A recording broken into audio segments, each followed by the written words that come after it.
Is this life all there is? Or have you thought about your afterlife lately?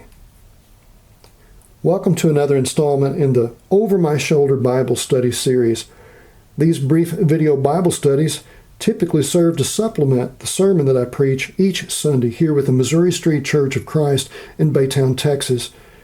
Of late, we've been reading the book of Job as a church family, and as we've encountered the book of Job, we've met a man who's lost everything in life, especially his health, and is not far from the grave, it would appear. Naturally, such a person might ask themselves, what's this life been all about, and is there anything for me after the grave or in the grave? Deep matters.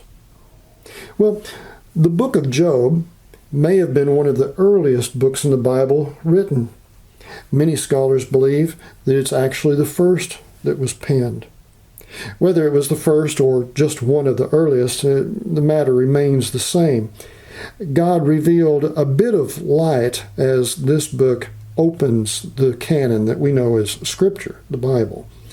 And as more of his light is revealed until the last of the 66 books as we know of the Bible has come to light, then we know more. That is to say, we who live today are in a far more advantageous position than Job was in terms of awareness of what this life is about and what happens after we die. And so it makes an interesting exercise to go through the book of Job and glean what is said about death and the grave and the afterlife. Now, there are several different words that are used in the Hebrew language, the language the book of Job is originally penned in, that speak of death or the grave, this nether world beyond this life in the flesh. And that go-to word in Hebrew among the many is Sheol. It's the one that's used most frequently and in most significant passages. Let's go through the book of Job and let's notice most of the instances of the use of that word and see what's said. All of them, save one, come from the lips of Job, the man himself. Chapter 7, verse 9. As a cloud vanishes and is gone, so one who goes down to Sheol, to the grave, does not return. He will never come to his house again.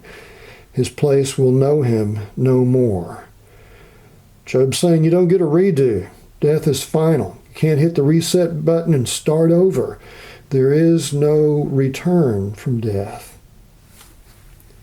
Just a few chapters later in chapter 14, Job will say some things that may cause our eyebrows to go up a bit. He realizes or he believes that God is very upset with him. He's angry. Job would probably say that God was pitching a fit, and Job himself is the one that's having to pay for it. And so he wishes that he could just hide away in the grave, or the afterlife, the nether world, until God gets over his temper tantrum. Yeah, that's right. Verse 13 of chapter 14.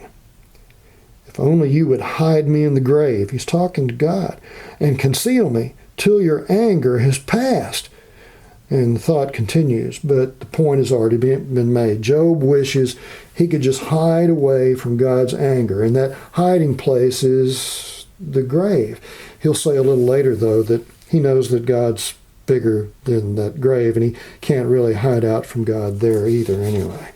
Hence, even all the more frustration to him. Chapter 17, verse 13 through 16. Job's going to say that all sense of real hope dies when our body dies. If the only home I hope for is the grave, if I spread out my bed in the realm of darkness, if I say to corruption, you're my father, and to the worm, my mother, or my sister, where then is my hope? Who can see any hope for me? Will it go down to the gates of death? Will we descend together into the dust? You can feel his frustration. Job is saying all hope dies when our flesh decays. Chapter 21, verse 13. Now, a little bit of setup before we read this verse.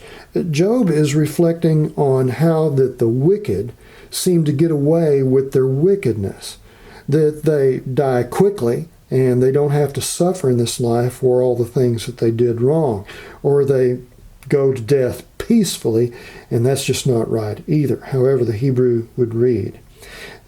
Chapter 21, verse 13.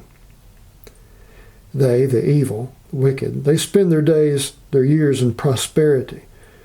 They go down to the grave in peace. Or as the NIV notes, the Hebrew word for peace could be rendered instant in this instance. Yeah, Job is, again, growing in his frustration with God, because this goes against what he believes is just. The wicked should suffer, and when they die without having suffered in this life, well, they just get away with it, and that's just not right. That goes to a matter that we discussed 2 weeks ago in an earlier over-my-shoulder video, the first in the Job series, called Retribution Theory. If you want more about that, go watch that first video in the Job series. That theory basically states, that principle, that, well, good people get good things in life. And if you're not getting good things, if you're suffering, it's because you sinned. Not a lot of difference between that and the prosperity gospel today. Not a dime's worth of difference, but that's another OMS. I'll leave it for you to think about. At any rate, what Job will say here in chapter 24 and verse 19 is death seems to snatch away some from sin, and that's just not right. As heat and drought snatch away the melted snow, so the grave snatches away those who have sinned. He's saying death, it cheats your system. Your system's messed up, God. I know what the system should work like. The wicked should suffer. But I've seen people go to the grave and not suffer. It's like the grave stole from us what we know is right. And so you're doing us wrong by letting that happen, God. Chapter 26, verse 6, once more, this word Sheol, the grave. Notice what's said. The realm of the dead is naked before God. Destruction lies uncovered. Job's clearly saying that God is clearly aware of what's going on with those who have passed on. This is the opposite of what he wishes was true back in chapter 14, you remember, that he could hide out in the grave till God got over his fit.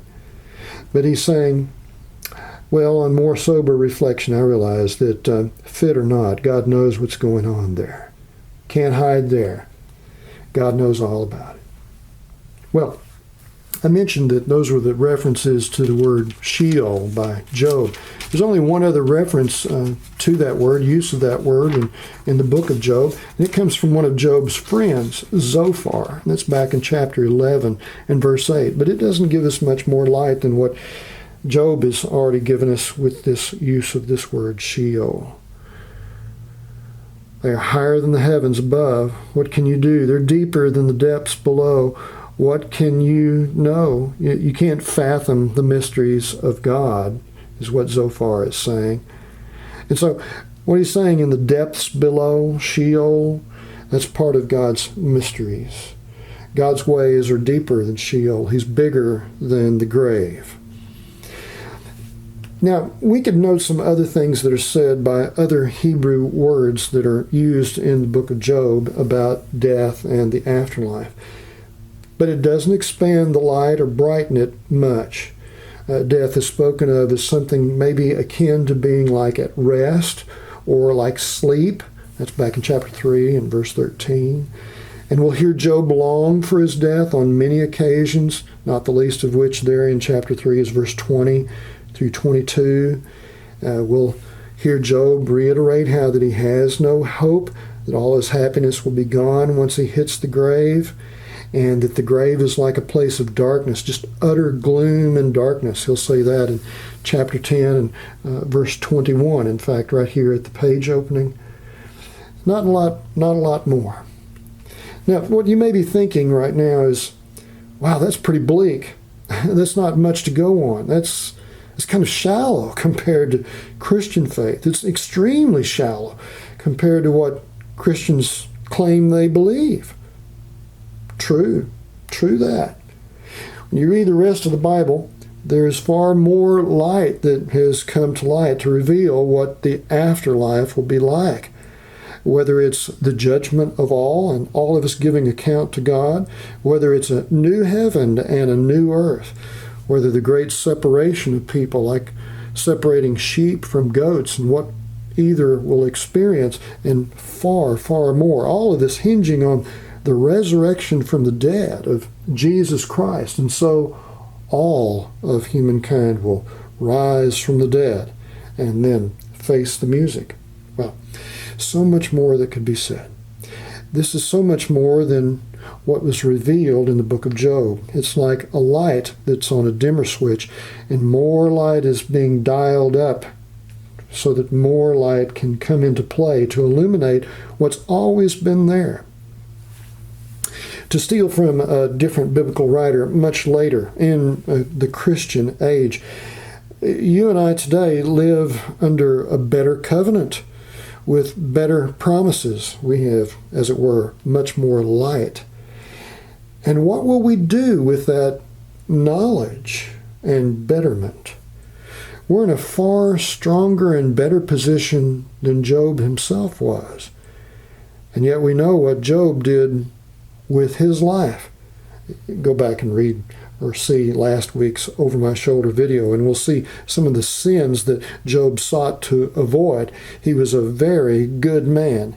That is, he used what light had been given to him well, and though he had his crisis of faith, which the book of Job reveals, he was a man whose heart ultimately turned all the more to God. He repented of his sins. That was one of the things he had worked at, and he continued to work at it, and so he grew closer to God. What about us today? What about you? And what about me? Given far much more, what are we doing to try to be blameless and upright, good people before the Lord and all? Think about these things. Grace and peace be with us all.